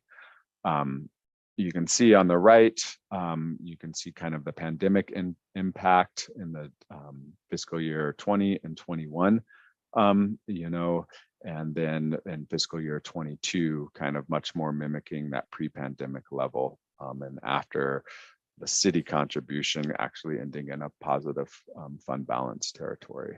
For year 23, I guess I'd say that positive fund balance territory comes at a cost, because our classified employees are working very, very hard. Our managers are putting in a lot of overtime and creating liability, and also creating just a hard work environment. And so in fiscal year 23, we do have a request to bring 2 program assistants on to help relieve those day pressures, to help get lifeguards on the deck so our managers don't have to lifeguard and can look forward to create more revenue and to create more programs. And we talked about how we wanted to fund that too. And then we are also asking for an additional 53,000 in fund balance to help with cyclical maintenance needs. Recreation service direct programs, similar graph on the right. Fiscal year 21 is an outlier year because of a significant over 1 million, or right around $1 million CARES funded state grant that really impacted positively our net revenue. But 22 program enrollment is at an all-time high, and our adult programs are starting to rebound to meet budget numbers and pre-pandemic numbers. We brought in more revenue than we were budgeted. We did spend more expenses, but our fee recovery is at 80% where we're budgeted for 72. So proportionally, we brought in more revenue than how we increased our expenses. And then we are asking for some additional expending authority to help with inflationary pressures. And we think we can cover that in our revenue numbers. We also increased our baseline revenue numbers to help keep that budgeted fee recovery at 72%. So where in fiscal year 22, our baseline was budgeted at 616,000. Just to help the pay equity decisions and that in our revenue, we increased our baseline by about $60,000 to 674 to keep our fee recovery goals at the same level. So recreation service direct programs, again, this is a budget look at it, so it's pretty dry. So I appreciate your attention. You know, Meg Witcher and other program staff would do a lot more service of all the programs that are going on out there. And then a banner year at Fort Missoula Regional Park Recreation. You know, we basically the first almost full year of operations was fiscal year 19, right before the pandemic hit. And this year was a big takeoff year. Really awesome program staff out there, and Brian and Alex, and they're working really hard to make this work. But we brought in $353,000 of draft revenue on a $240,000 budget, and expenses are pretty low. So we're budgeted to recover all of our fees, cover all of our expenses and fees and a little bit more to help with some you know, maintenance over there, but we brought in a significant more. In fiscal year 23, the baseline budget is about the same. The expense budget is a little bit higher associated with wage growth, and then we are asking for to fund a site coordinator out there by turning in some FTE of intermittent salaries to help with the night and weekends and get a benefited position out there. That would be funded through fees. And then we're also requesting around $25,000 in fees transfer over to the operations and maintenance fund to help with increased level of services that the particular recreation, the rectangular fields need in terms of microfertilizing. That's what I have prepared today. I think it covers, you know, I'm continuing to work on it. I'm going to turn attention to the kind of the capital program later today and tomorrow. We did review that in our last meeting, but happy for feedback, open to, you know, Donna and I both shared vacation, so we'll be getting together and getting this presentation a little bit more council ready as well. Ryan, it's incredibly impressive. Your presentation is amazing. So Thank you. Does anybody have any board members have any questions?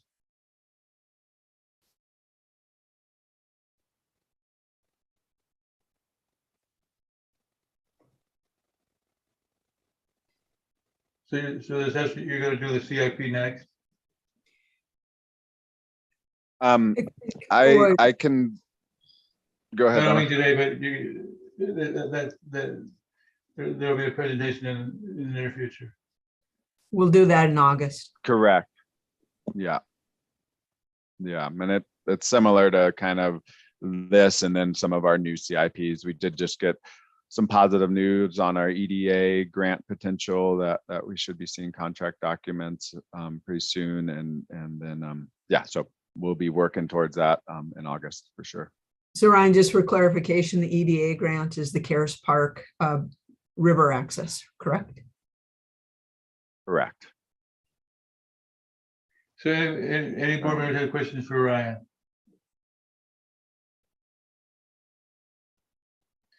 Thank you very, very much, Ryan. I really appreciate it.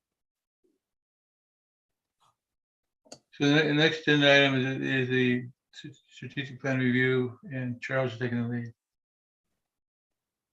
Okay, thanks, Dale.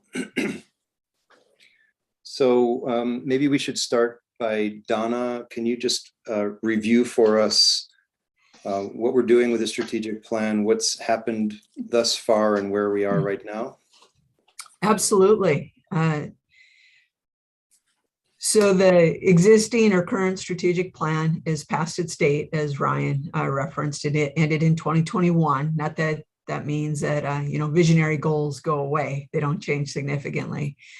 But we have had a number of changes. And so in April and May, employees first met in small focus stakeholder groups that informed the board of some of the opinions and observations of employees at all levels in the organization. We had over 75, I believe, employees involved in some stakeholder group, ask the same questions by a facilitator so that employees were able to speak freely. From that came some key items such as organizational excellence or caring, for employees as our greatest resource, our continued efforts around climate strategies, our continued efforts around equity strategies, as well as taking care of place and people in general, which is what we do. So in May, the board met with the superintendents of the department, and we were facilitated by Jenny Tribe, came up with some initial strategic framework. In June, we went through that briefly at the board meeting, and the board asked that in July, we take a deeper dive. We don't have to be in a hurry to adopt this. This helps us. So what we do with our strategic goals and plans is they help provide the vision, right? So the visionary statement of what would be the ultimate of what we could be. The mission being what we are, or oftentimes a mission statement, what we are not. Our guiding principles are our shared we believe statements. And then our strategic priorities are where we're trying to implement to achieve the, accomplish the mission and achieve the vision. All of those things create our work plans and direct our budget and capital improvement requests. So the budget is a policy document that is specifically intended to meet the strategic goals and to develop our work plans around. And then each person and each unit and each functional work team within the department would have key components and slightly different work plans, right, to implement those strategic goals. Does that get, Charles, what you were looking for? Yeah, it does. Thanks, Donna. And Hey, so, can I ask the question real quick, Charles? sure. Pardon me for interrupting. Don, can you report back, was there basic stakeholder consensus? I would say general consensus is the staff is very, very proud of what we were able to achieve throughout the pandemic and through the rather immense fast growth as we seem to sort of come out of the pandemic. But I would also feel that there's a sense of on the edge of exhaustion related to some of those successes and related to the trend changes that we're seeing as a new, destination community, as challenges around childcare, challenges around housing, pay, and all of those things. I think it's the culmination is you have a very dedicated, loyal, and proud group of employees who desire to meet the community's goals. And my sense of our community, which I hope is generally accurate, is the community is also proud of itself and who we are, but wanting to do better around the areas of taking care of place and taking care of people who may not have the resources to gain those opportunities. Thank you very much. I'm sorry to interrupt, Charles. No problem, Dale, anytime. Okay, so Donna, you presented the structure, the framework for the plan, and then you talked about how it gets implemented. Is there any missing piece in there that we need to talk about in the context of this? So for example, some strategic plans go 1 or 2 steps deeper than the strategic goals with objectives and then projects and things that will help to achieve those goals or objectives. Is your intention to, once we have agreement on this framework, to then go to that next level and fill that in as part of the strategic plan? Or do you see that more as something that happens on an annual basis or in the comprehensive plan that will be developed?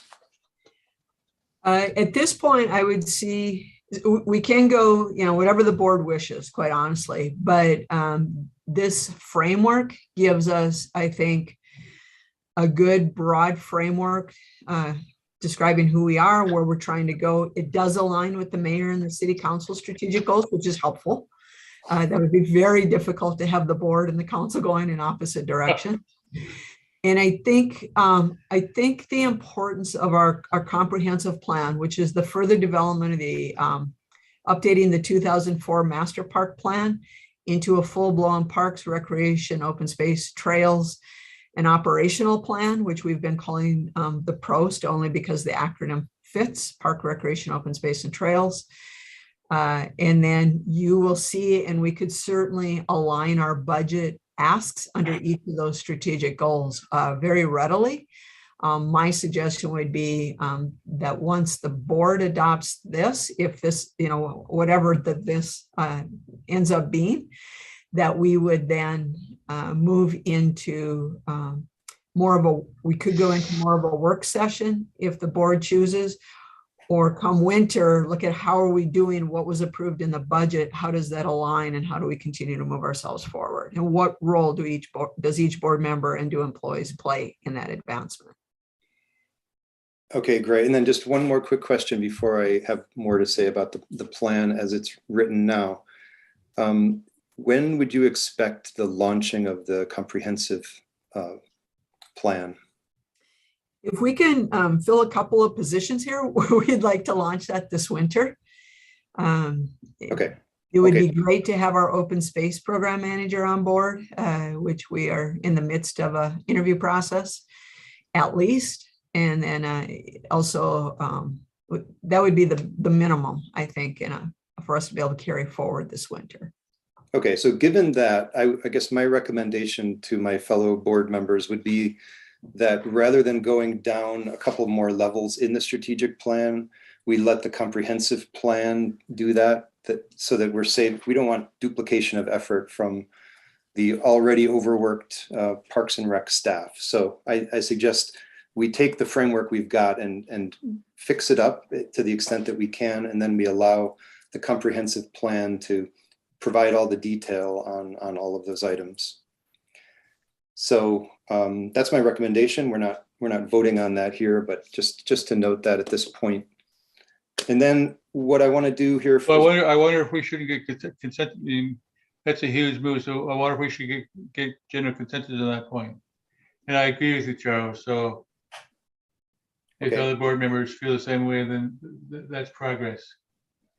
Yeah. Does any board member have any comments on that particular point?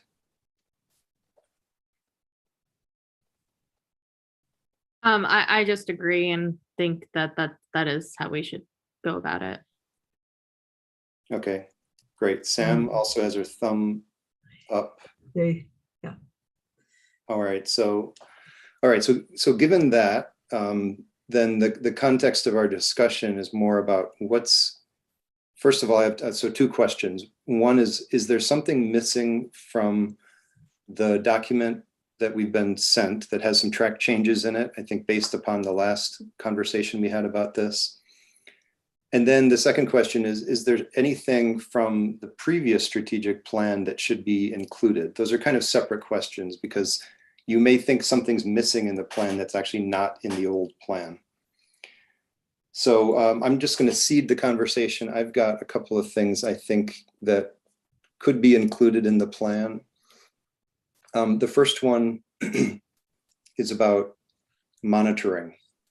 So I don't recall if there's any discussion about monitoring in that plan. And we're hearing about invasive alien species and issues like that, which certainly require a good monitoring framework. And obviously there is one already, but as a strategic, and this is the strategic plan, not the comprehensive plan, is that something that board members think should be included in the strategic plan? Is that strategic enough that it should show up in this document? We can't put everything in here, only those things that are real strategic, that helps bring us to a new level.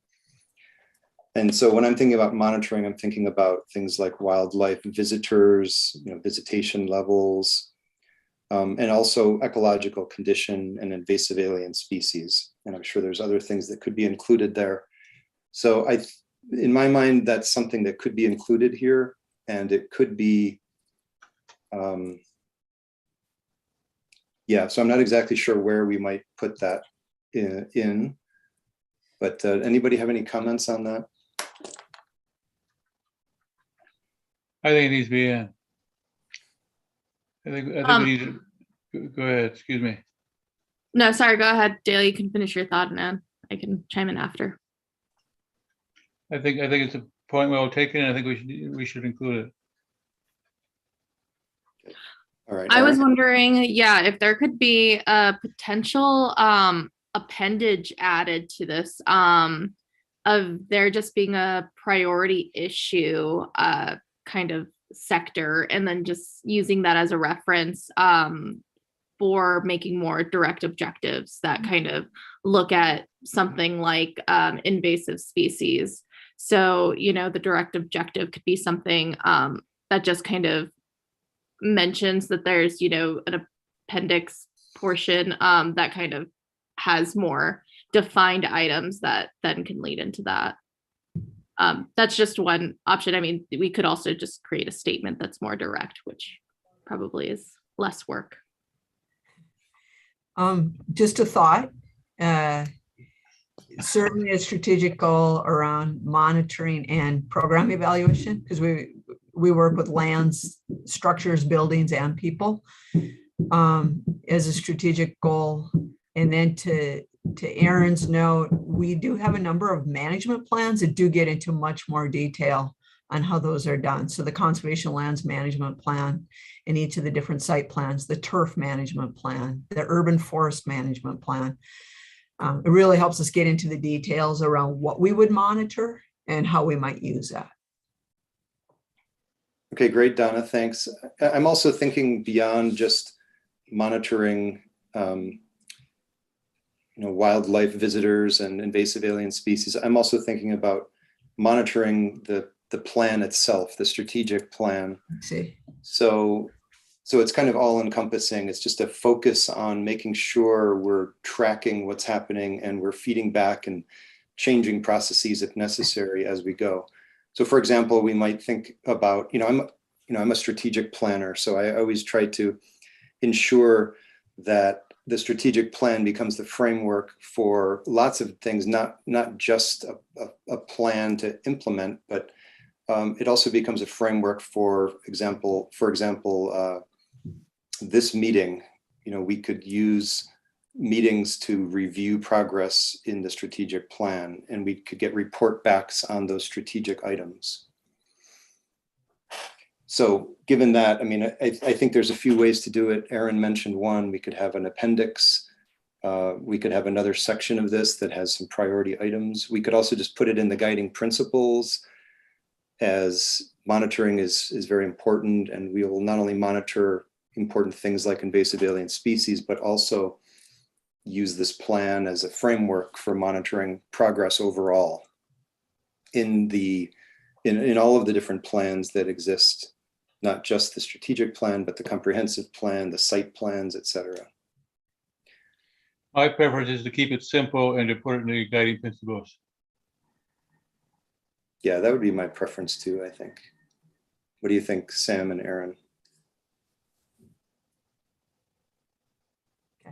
That makes sense to me. Okay, great.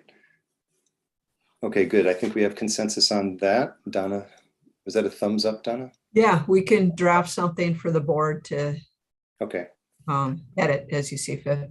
great. Okay, and then I can open up the discussion on the second question about what should be brought forward from the old plan. So I don't know if you've had a chance to review that. I have one question about something in the old plan and then a suggestion about something that could be brought forward. So let me start with a question.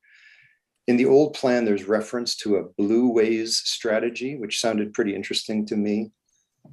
Does this exist, or is this just something that is implemented as a sort of priority in the back of people's minds? Is there a specific document on a blue ways strategy for the Clark Fork and Bitterroot? The current master park plan, the comprehensive master plan for parks, recreation, and open space in the valley, which was written in 2004, does not specifically denote blueways as a strategy. And so at the time, the board included blueways as riverways that act much like trails. And so we do apply that when we're looking at regional master plans along the Clark Fork corridor, along the Blackfoot corridor in our partnership with other agencies, and along the Bitterroot. And so, for example, we continue efforts to establish an ideal blueway would be a new park that we're potentially getting in Miller Creek that could take you all the way to Fort Missoula and beyond on the Bitterroot and act as a blueway, with ideally trails along it so that you have ways to transport without vehicles. Okay. So I guess I'm thinking, I love this idea. I'm not sure it needs its own strategy, a specific strategy. It sounds like you're already focusing on those waterways, and therefore it's not necessary, but I was just curious what the status of that was. And then, okay, so then I have a suggestion from the old plan, and it's about diversity in the workforce. So in the old plan, it's strategic priority 1, goal 1. And there's no explanatory text after it. It's just a bullet. It says diversity in the workforce. I personally feel that that's important enough to bring into this plan. And I don't know that it needs its own strategic goal. I think it could just be addressed by including a few words in this kind of all-encompassing strategic goal number 1, which says, through the lens of JEDI and climate sustainability, the department's comprehensive plan is updated and evolved. And then within that, I think there's stuff in there about diversity and training for staff. I think you could add a comma, ensuring diversity in the workforce or something like this. So it could be added simply, but I think it's important. So any thoughts on that point? And then if anyone else has any suggestions?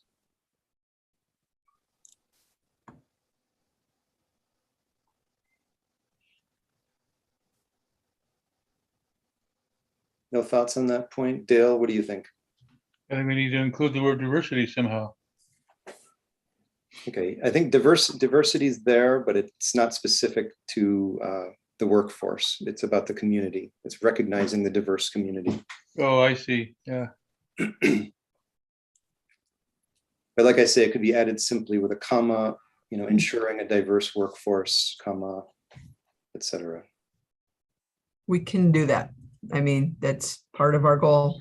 So Yeah. I think stating that is important. Yeah, okay, good. All right.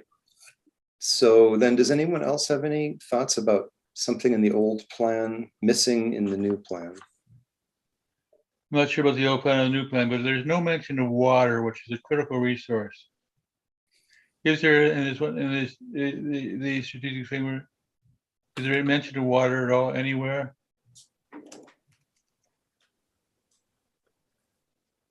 The word water does not show up. Not sure how important that is, but it's certainly, it's critical for our sustaining our lifestyle.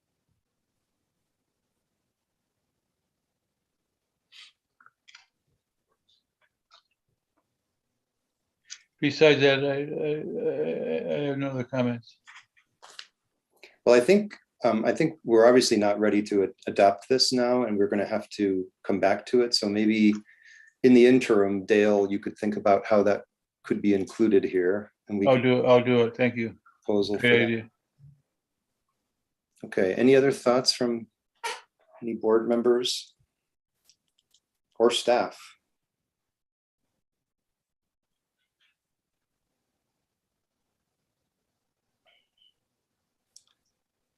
All right, I think we're in a pretty good place then for some minor adjustments, and maybe when we come back in the next meeting, it could be ready for adoption. Cheryl, Sam has the hand up. Oh, I'm sorry. It's okay. I just put it up when you were like, we're done. Yeah, I was looking at this prior to the meeting and figuring out if this is already present somewhere or if not, but in thinking, maybe it's under the JEDI piece and strategic goals, but I think it'd be, or I want to, I guess, put out there, having somewhere in this document, parks considering as stewards of like the land of parks and open spaces, what role we play in, I guess, like the development of our community. Like case in point is the Front Street development that we all discussed some months ago, that's adjacent to Kiwanis Park. I think that I know that in the past, parks has come upon these situations where there are easements, the same as throughout the city, like vacations of rights of way might impact developments and be an opportunity for us to leverage land as a resource to get housing needs met in our community. It seems that as we go forward and development continues, parks is just going to play a role in these conversations about housing and about parks as a place that folks experiencing homelessness spend time amongst other people. So I think it would be interesting to have that somewhere in here so that the next time something like the Front Street development comes up, there's actually we've thought about it ahead of time. There's like a process and a plan for what's our stance. If someone's asking for an easement, how do we condition that? So maybe that's under the updating the comprehensive plan through the lens of equity. Yeah, not a fully formed thought there, but that's just something that jumped out as me that I don't see anywhere in here. Okay, so what jumps out for me, what you just said, and thanks, Sam, is that's something that could potentially be in the vision at the highest level. It does say that parks and green spaces support healthy and resilient people, and that Parks and Recreation engages and connects with the community in delivering services. So it kind of gets at that there. And as you say, it could also fit into the strategic goal 1. Donna, do you have any thoughts on that? I don't have specific wording. I'd appreciate any input from any board members, but I'm also absolutely I can take a crack at it, if you will, of drafting some starting language on each of the points each of the board members made today within those strategic goals, and see if we can emphasize those points around the many roles we play in housing, the diversity of workforce, the importance of riparian and blue ways in all kinds of ways, as well as monitoring our progress with all of our strategic goals and plans. Sounds good. Okay, well, that sounds great to me. Thanks, Donna. So if you can insert some draft language, and Dale, if you can think about the water issue as well, or maybe Donna will also be thinking about that in her new version that we'll see, then perhaps we'll be ready at the next board meeting to actually take action on this. Okay. So with that, I'll turn it back over to Dale. Thanks. Thank Thank you, you very Sarah. much. Thank you very much. So the next agenda item is director. There's no Charles, you have a subcommittee report? No, there's no subcommittee report for the Open Space Advisory Committee. We're going to meet this week, so maybe I'll have a report in the next meeting. Thank you. So Donna, can you give a director's report? I sure can. I just wanted to share with you that Lincoln Lake is officially our superintendent of developed parks and trails. We went through an extensive national recruitment process, and we had very good candidates, and Lincoln shone above all others. He has came to us very experienced and has grown immensely in a short amount of time. And so hats off and kudos to Lincoln. I mentioned earlier that I'm in the midst of interviews for Open Space Program Manager. I have an individual that I plan to make an offer to today after this meeting, and hoping that that person will accept. And if they do, then I can share more about the individual. And hopefully we can get open space advisory committee meetings going again. Morgan and partners presented Marshall Mountain at City Club. We're in the midst of a development of a master plan, and you know, some folks ask, well, why do we need a master plan? Keep in mind that most of those facilities that are on site are fairly defunct, and we can't really let people in many of the buildings. And they heal well. I think it can be an absolutely amazing resource for the communities in the area, including county communities. So we have been viewing this as a city-county project. It's been hard to communicate that, though, because city employees tend to be taking the lead on the processes. But we're working very closely with Friends of Marshall Mountain County and Confluence communities and partners to move that project forward. Another neat project, Westside Park and Playground at Lowell School. We continue to move forward on that. The kids selected like super playground feature isn't going to get shipped till October. Supply chain things. We're going to get the rest of the park done shortly after school starts. So we're pretty excited about that. And the kids are thrilled. We have a youth construction team that gets to work with Jackson from time to time. So that's been really fun. Camps are going very, very well. We are about 30% deficient in employees, particularly in developed parks and trail and at the management superintendent level. And what that means is we're all doing our very, very best to support each other, but you're going to see some of our deficiencies are going to be in things that we view as more aesthetics than safety and function. And that'll take us some time to catch up on that, because when you fall far behind on weeds, you all know what happens. It's difficult, but we just can't take our attention away from heavily used parks and trailheads to focus on weeds and medians and beds when we have this kind of shortfall in employees. So if if you're looking for something to do, feel free to pull weeds out of any garden bed. We'd appreciate it. I think those, I want to do also hands off to our aquatic staff. They're short staff, and so we have not been able to provide the number of swimming lessons and parties and rentals that we would like, because we're focusing our staff time on open swim hours, which are the most critical to families as it relates to having, quality places to leave their kids. But that does have some impact on the revenue, and it does, we're making everything work, I guess is my message to you. But that it is probably not a sustainable pace of work as it relates to the amount of overtime employees are experiencing. Fort Missoula has, again, Charles, I want to shout out to Charles. He came to the event at the end of June. We had a little get together, acknowledge some significant and very gracious donors that have contributed to the fort. And we also, that same day, celebrated our National Sites Award from the Green Building Coalition. And so Fort Missoula is the largest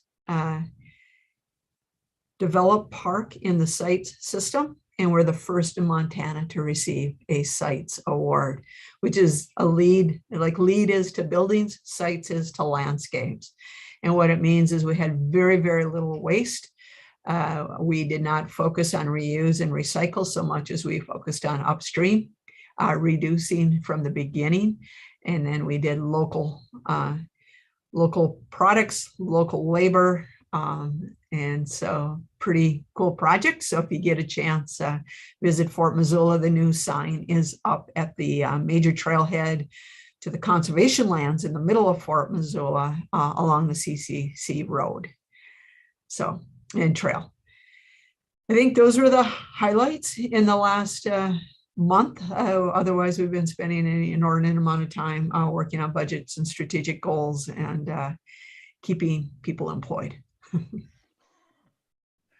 Thank you, Donna. Any questions for Donna? It's not a question, but I just want to note that it was important for me to go to that meeting at the end of June at Fort Missoula. Not only to just see how things work, I'm a new board member, but to hear from so many stakeholders in the community how much they value Parks and Rec and the work that they do, and how well they do it, how efficiently and how great they do it. So, and I, in particular, under Donna's leadership. So I heard that a lot at that meeting, and that's important for me as a board member, because we're supposed to provide some oversight. And if things were going really badly, we'd need to provide a lot of oversight. In my mind, that may change the role of the Parks Board in the future. Like what kind of oversight should we give? What sort of oversight over budgets, for example? What sort of oversights on the work that's happening at the detail level? In my mind, that's something to consider in the future. Maybe we should be focusing more at a strategic level. So yeah, so thanks. Thank you, Charles. Dale, I have one last question to the board, and I realize you have to go, but how many in August the board members would prefer an insight or a site visit to a couple of facilities or places? Would you be able to be here? We'd kind of like to take you to the new Waterworks trailhead and, just kind of show you some of the projects underway and maybe West Side Park, so you get a sense. And they're near enough. I'm not just, I'm just picking something that wouldn't be a long drive, but would be pretty unique projects going on right now in conservation lands and in developed parks with loads of partners at both. I'd love it.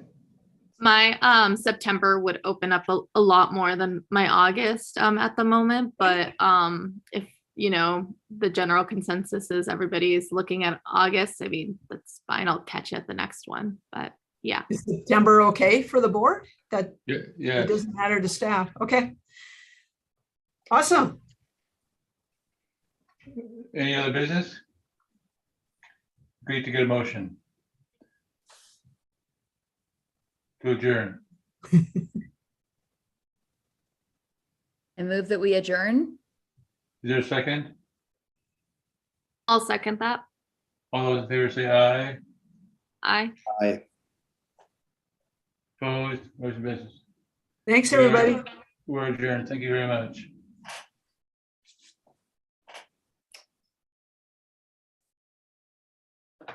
Thank you, Charles.